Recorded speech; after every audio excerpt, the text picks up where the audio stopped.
Hey guys, we're on Big Brother Canada season 10, episode 24. And last time we have, sorry, we had Gino getting voted out.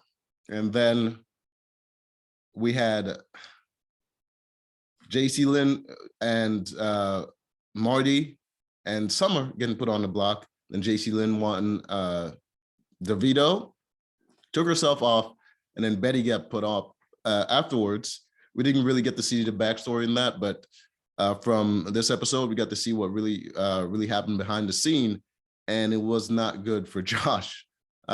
Basically, because of the secret alliance he had with Helena and Kevin, he avoided putting them on the blocks to the point that he pretty much just lost vote and trust with the people that trusted him and thought like he was their friend, mainly being Summer and Betty, because he put both of them on the block while asking Helena and Kevin to save them, which I don't think was a good idea. I think he should have betrayed Helena and Kevin, mainly Kevin. He should have betrayed Kevin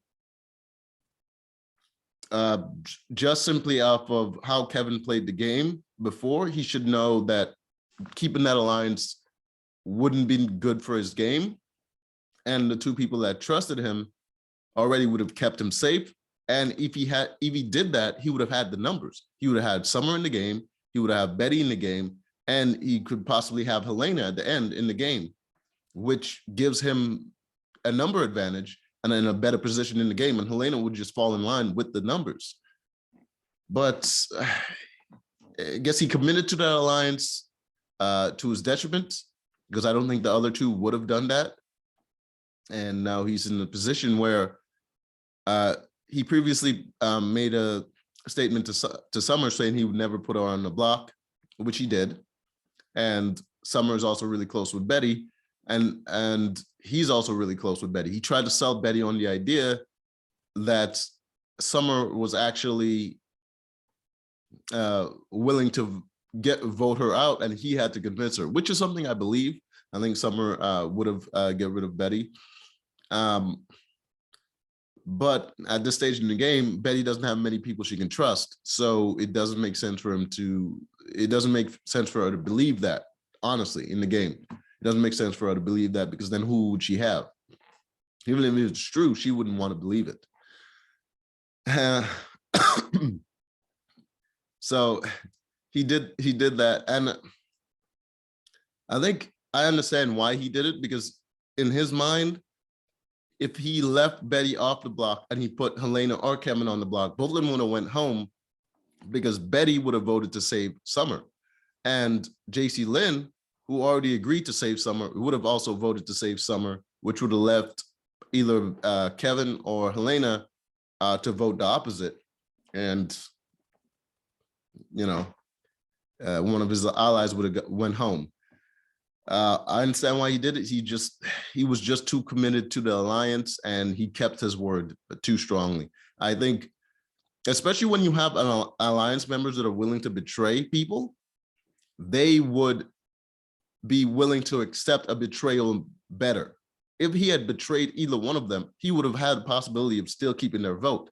Instead, he broke his emotional relationships with Betty and Summer, and those people would not vote to vote for him to win because he did that. It was just a bad move all around. If you're going to play a game where you make genuine friendships with people and you have an emotional connection to them, the worst thing you can do is betray them. But if you just have a game relationship with someone, then go ahead, betray them. Yeah, but he did what he did, and now he's in the position that he is. Right, and of course, JC Lynn is kind of on her own now. She didn't cultivate, like I said before, most of her social game was Gino. She didn't really have much of a social game outside of that.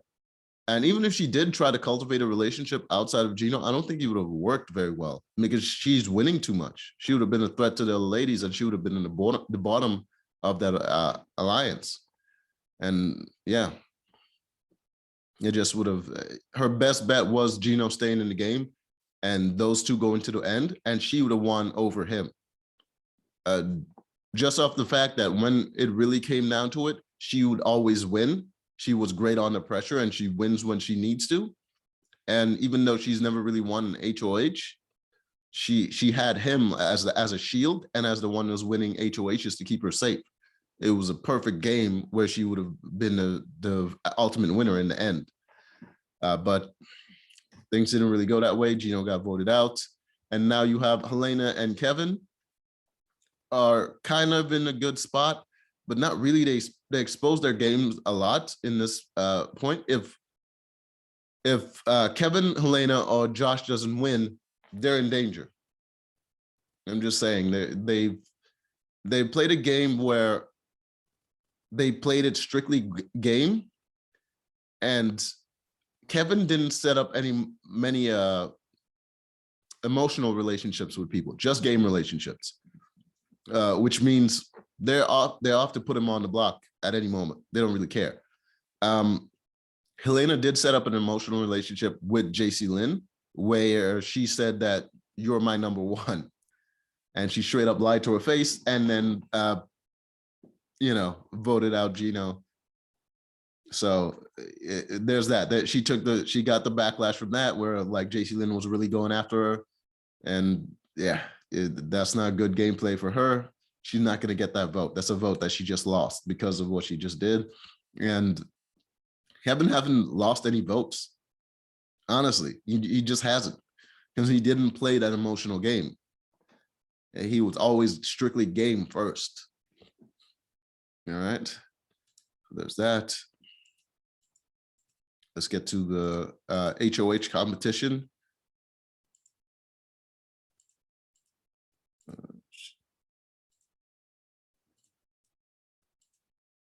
There it is. So the HOH competition is based off of Aiko Wong from the previous season. There's her right there. There was a moment where she had a little dilemma where she had to either shred a check or shred people's letters. And she didn't know at the time that the rest of the house guests could see her through the cameras. And she was shredding their letters, their personal letters, while talking shit about them. So it wasn't good. But the challenge was based on her, and she was hosting it. Honestly, she's not one of my favorites, but the fan favorites tend to work like this. The nice guys get to be fan favorites. The women with attitudes get to be fan favorites. So it's flipped like that. If you're a guy with an attitude, no one likes you. You're a woman that's nice, no one likes you. I mean, serious. If there was especially if a woman is attractive and she's nice to people and she's in that house, and especially if she receives a lot of male attention, they're gonna hate her right away. Like everyone's gonna be projecting and saying she's two-faced and she's just flirting with everyone, and yeah, so it just never work out. So they love women with attitudes and nice guys. That's just how it goes. All right. So let's see if I can get a good picture right here. All right, so this is how the competition is set up. All right, so what they have to do is basically, make that smaller.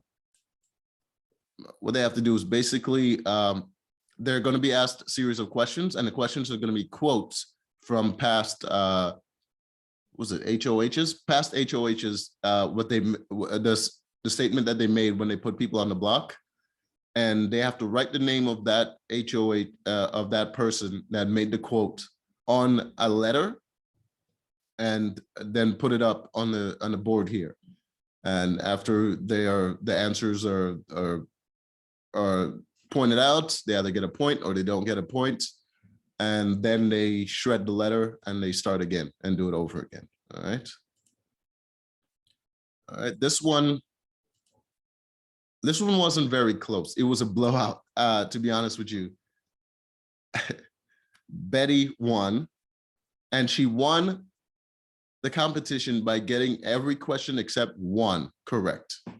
Just like, I got to root for Betty to win. Like, seriously, she's just killing the game now, and she's really showing up.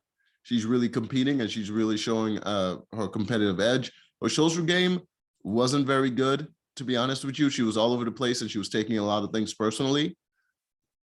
Social game is not very good, so she needed comp wins to really solidify herself in the end. And yeah, her social game wasn't good. It's still not really good, especially now that she's kind of seen where Josh's cards are laid. But she has an opportunity by being a comp beast at this point, by just eliminating people that would be better than her. And at this point, she's not going to be able to compete for an HOH. So I'm thinking she should keep JC Lynn in the game to win that HOH and keep her safe and form a relationship with JC Lynn to get rid of the rest of the people. And the rest of the people are going to aim for JC Lynn anyways. She should get rid of Josh. I would put up Josh and Kevin. And one of them goes, fantastic, you know? So it's either way for me. I think Josh or Kevin would be the perfect ones to go. But if Josh stays, he could win and he could come back after her. He probably will anyways, because at the end of the day, his only choices left are JC Lynn and Betty. The other two are in his team, and he's already sacrificed so much to keep them safe. He's not going to betray them later on, you know? So that's how the game won. She got the HOH, her first HOH, and she's also won a veto as well. So she's really stacking up the merits there. She can definitely win this if she plays it right and if she gets rid of the right person. For her Wendy's meal, I believe she took Kevin to sort of ask him questions and figure out if he had some sort of alliance with Josh. Smart move. All the clues were there. She followed the thread. She asked him the question. He outright admitted it, but he also tried to throw Kevin on.